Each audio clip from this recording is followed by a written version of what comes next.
And Cape Town's selection was really interesting because the unions brought to our attention that some previous really good work had been done about small contractors, small private sector being brought in, and what that means in terms of contracting out work, and how that would compare to larger, comparing a Suez with someone who owns his own bucky and not much more, and what that means for provision.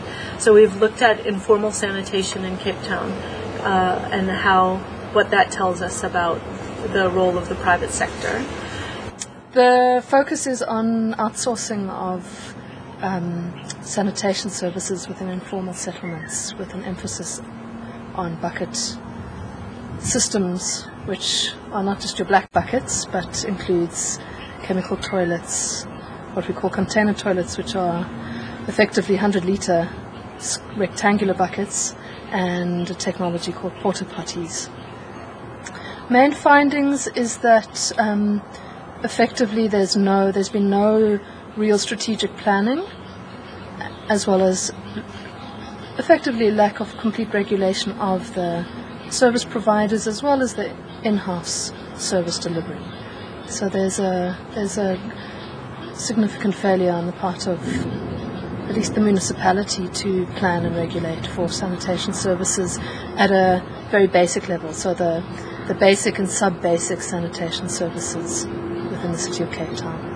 And the impact of that is in some cases, gross human rights violations in terms of spillage and the environmental health hazards, as well as the impact of that on the workers, and also a contravention of acts such as the Occupational Health and Safety Act. Well, that picture was taken in 2006, and effectively I was on a different project within the informal settlements, and as we were standing there, one of the private contractors drove by with a whole lot of full container toilets in the back, and you could see basically raw sewage streaming off the back of the vehicle, and the pictures depict kids playing right next to that stream of sewage that was left on the roads.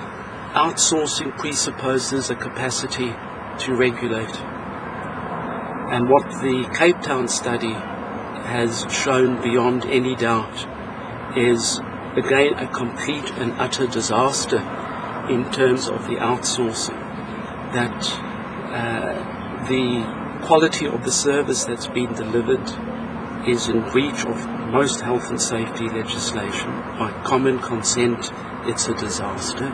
It's a disgrace for a city that likes to describe itself as a world-class city.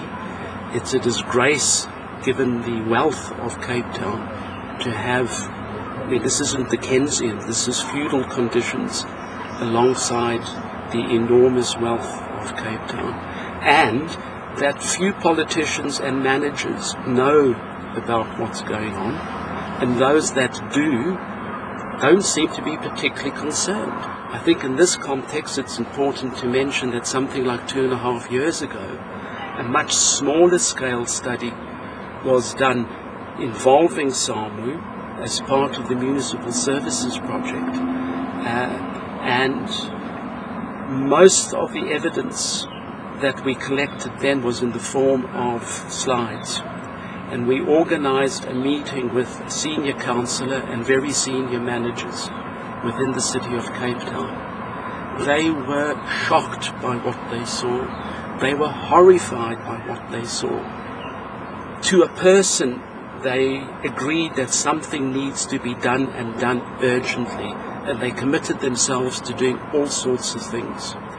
2.5 years later, based on the current research, it seems that very little has actually happened. But it can't just stop there, because there's gross non-compliance, negligence, impacts on people's lives. Ideally, I'd love to see a situation where people together come up with solutions for the current situation. So not just to wave the stick and say this is what you're doing wrong, but together look at a way of moving it forward.